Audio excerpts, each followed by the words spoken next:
this video, I'm going to take you behind the scenes on a travel film I recently shot in Morocco.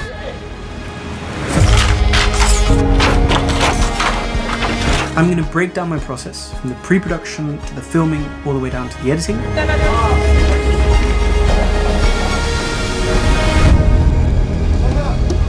And I'll give you some insight into how I do the music, the sound design, and the color grading. So let's get into it.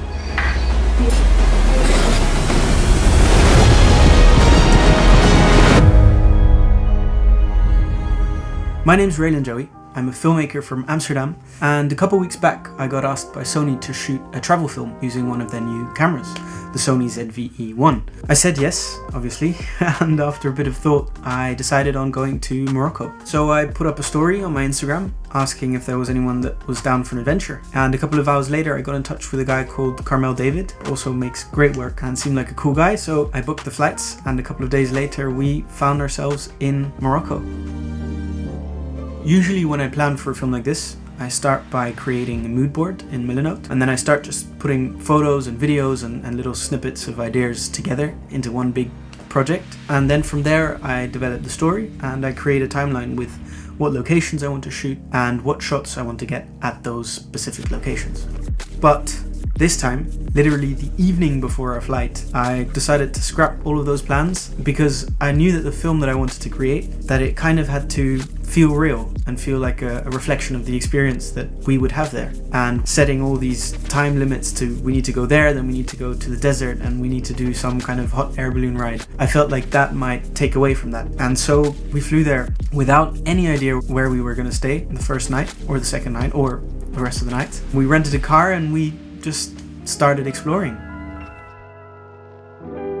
For all of this to work, I needed a setup that was small and like really flexible, and yeah, the Sony ZV-E1 was like literally the perfect camera for a film like this. Having like a full frame 4K sensor with 10-bit colors, really good autofocus, all in like this tiny, really versatile body was just perfect. I actually shot this entire film on literally two lenses. I had my 24-105 f4, which is actually one of my favorite lenses just because it has like really good inbuilt stabilization and the quality is great. And I used that in combination with the 70-200 2.8. The compression of this lens at like 200mm is so nice, literally. And the autofocus is just insane. I can remember one time where there was like this lady on her scooter together with her child, and they just like zoomed by in 1 second as they were like coming closer, and the lens in combination with the camera just kept them in focus perfectly. So together with these lenses I used a Tiffen Black Pro Mist 1/8 filter. I love to use these filters just because they kind of take off that digital edge and they raise the blacks a bit, which has this really nice filmic quality to it. As you might have noticed, there's one close-up shot of my eye actually. We did that shot with like a macro filter, which was literally like a screw-on filter I bought for, I don't know, 12 euros on Amazon. On a side note, there is like a lot of distortion on the edges, but apart from that, it's a really cool effect. I think I shot 80% of this film handheld. I added like a top handle to the camera, which I just like slid into the hot shoe mount. I set my in-body image stabilization to standard for most of the shots, and for a couple shots I set the stabilization to active just to get a bit of extra steadiness. And the rest of the shots I all did with DJI RS2, and the gimbal in combination with the image stabilization has like a really nice smooth tracking feeling to it.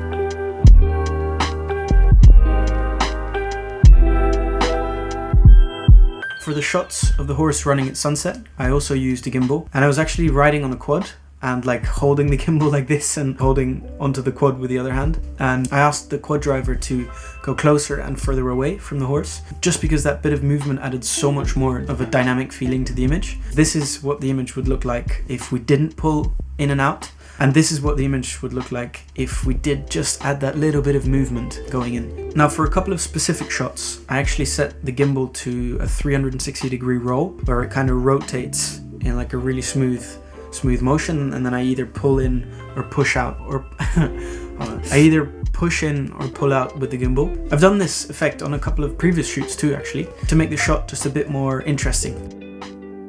And if some shots still felt a bit unsteady or the handheld shots were a bit too shaky, then I just add some stabilization and maybe like a digital zoom just to smoothen out those movements. Something that actually played a huge part in the making of this film was the camera's autofocus, which I relied on pretty heavily. When I would like walk through the small streets, I'd just tap on a person that I wanted in focus, and then we'd walk past and literally the person was in focus the entire time. And also the shots of the horse on the beach, I would just tap on the horse and we would push in and the horse would just stay perfectly sharp.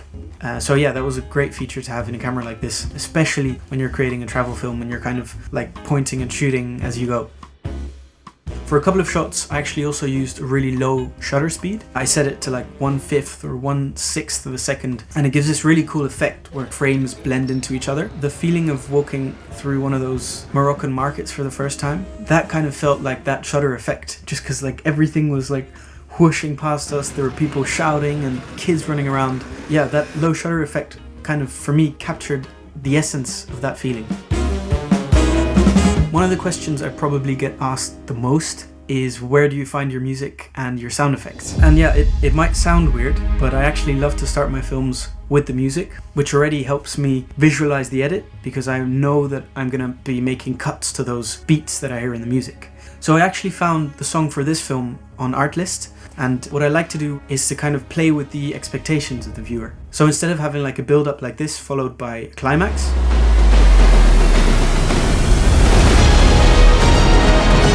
I use the build up and then I delay the climax by kind of going against the expectation of the viewer.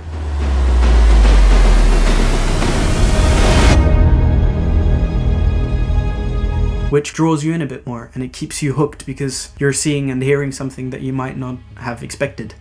And I kind of glue these different pieces of the music and I move them around and I like add some sound effects to make the transitions in between smoother.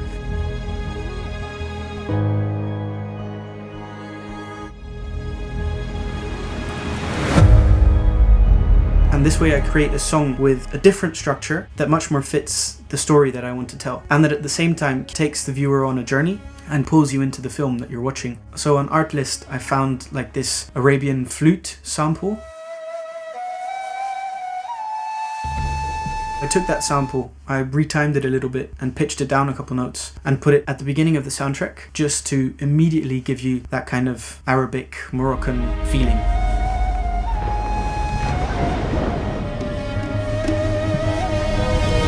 All of the organic sounds you hear, like the kids playing football, celebrating, someone pushing a wagon. Those organic sounds, they were all recorded in camera using the internal microphone of the ZV-E1. I actually edit all my videos in Final Cut Pro 10, but the principles I used here pretty much apply to any other editing software. Like I mentioned before, I didn't really have a proper plan or a shot list or a structure to this video beforehand. The edit is the place where everything kind of started to come together, finally. So with this film, I started out by putting some of the key moments together into one timeline. So I worked on the first transition of the film, I worked on the climax of the film, and the outro. And that way I kind of had 3 key points that I could like edit around. And after I do that and I add in the music and maybe some sound effects, I already get like a much better feeling of where the edit will go. And yeah, this is the part where I actually start experimenting. And experimenting is key because I move around my shots endlessly. I switch out sequences. I have a million different takes for shots in my timeline, which is why my timeline actually looks so messy also, if you see it here. See what works and what doesn't work. And if something doesn't work, you cut it out. And if it does work, then great. One of the key things that I've actually been trying to develop over these past couple months is trying to find a flow in your visuals, which basically means if something in your image goes to the right, something in the next image should also go to the right. And this way you can kind of create a visual flow of like a sequence of images that all move to the right, followed by a sequence of images that move up or down. This way, instead of having all of these separate loose shots in your video, you have something that becomes way more coherent because it moves in the same direction and it goes in the same kind of flow. Like in the sequence with the fisherman, for example, where if you watch carefully, every frame kind of leads into the next frame just because of the movement. And like I touched on before with the music, I like to play with the expectation of the viewer. So if you hear a build up in the music and the editing is getting faster and faster and faster, and then all of a sudden you take all of the tension out of it,